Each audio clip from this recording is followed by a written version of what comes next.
है और ये बहुत साइंटिफिक मामला है, एकदम एकदम गणित है ये। अगर आप इस गणित को समझ लेंगे तो चिंता करने की जरूरत पड़ेगी नहीं।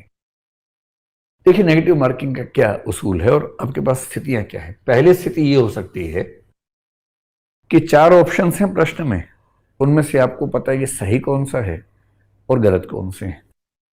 अगर आपको पता है कि ये सही उत्तर है, यानी आपने 4 में से एक सही को चुन लिया और बाकी 3 जो गलत थे उनको एलिमिनेट कर दिया।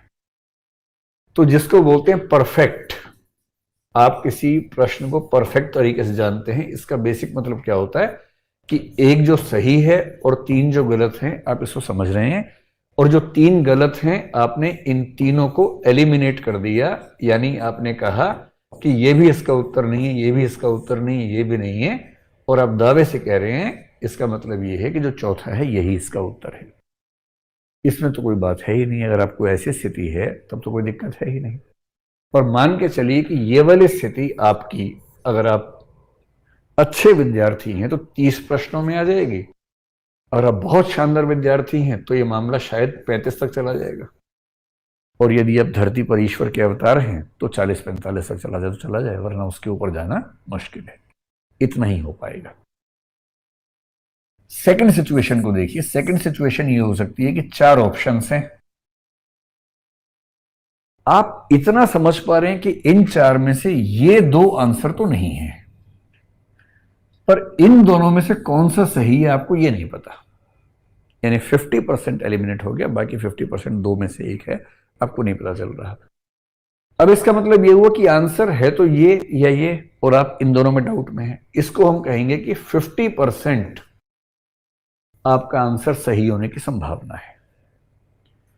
यूपीएससी का नेगेटिव मार्किंग का तर्क पता है क्या है? इसको पहले आप बेसिक आर्गुमेंट समझ लें कि मान लीजिए कि मैं 100 प्रश्न कर रहा हूं और मुझे एक भी प्रश्न नहीं आता ही नहीं, मैंने कभी पढ़ाई की ही नहीं, और जिस दिन एग्जाम हुआ चल पड़े एग्जाम देने के लिए, एक भी प्रश्न नहीं आता, और मैंने सोचा अब आ ही गया हूं तो मैं खाली क्यों बैठूं। तो मैंने क्या किया, 25 में ए लगा दिया, 25 में बी, 25 में सी, 25 में डी, तो क्या लगा दिया।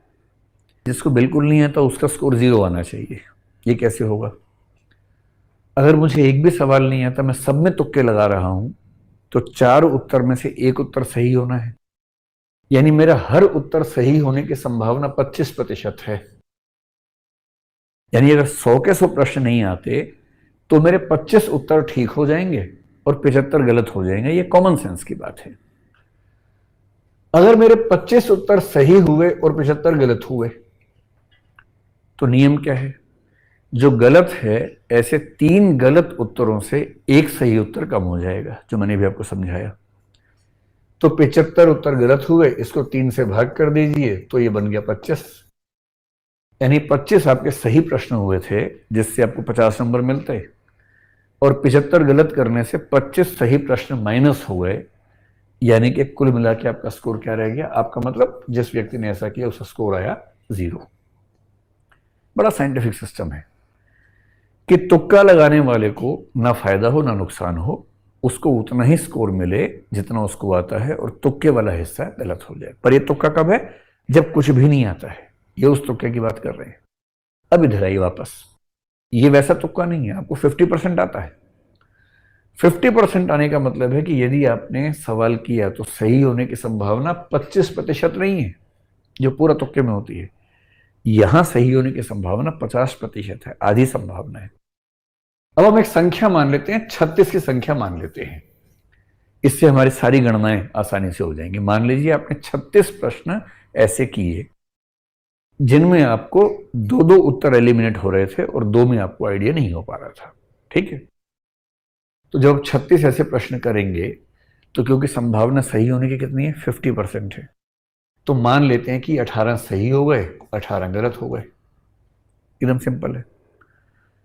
18 गलत प्रश्नों से नुकसान कितना होगा? इसको 3 से भाग कर लीजिए, यानी कि 6 प्रश्नों का नुकसान हो जाएगा।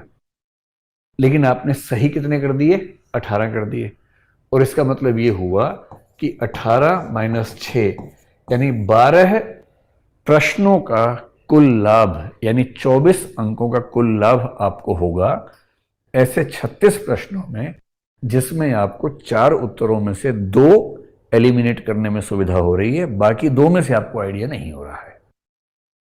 तो मेरी पहली सलाह क्या है, जिस भी प्रश्न में आप चार उत्तरों में से दो को छांट पा रहे हैं कि ये दो तो आंसर नहीं होंगे, एलिमिनेट हो रहे हैं, बाकी दो में से कौन सा है नहीं पता लग रहा, मेरी व्यक्तिगत सलाह ये है कि ऐसे हर प्रश्न में आपको अटेम्प्ट करना चाहिए, क्योंकि कॉमन सेंस से, प्रोबेबिलिटी के नियम से ऐसे केसेस में आपको अंततः फायदा होगा, नुकसान नहीं होगा।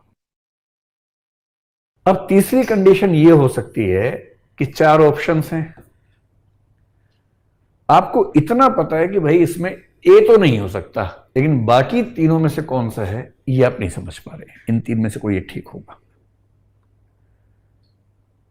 अब जरा इसी कैलकुलेशन कर लें, यानी इसमें आपका उत्तर सही होने की संभावना 33% है, यानी कि तीन में से एक है। एक तो आपको पता ही कि वो तो आंसर हो नहीं सकता, बात खत्म हो गई। बी सी डी में से आपको पता नहीं, आपने कुछ भी लगा दिया, तो बी के ठीक होने की संभावना 33.3 है, इतनी ही सी की, इतनी ही डी की है, इनमें से कुछ भी लगाएंगे तो संभावना ही रहेगी।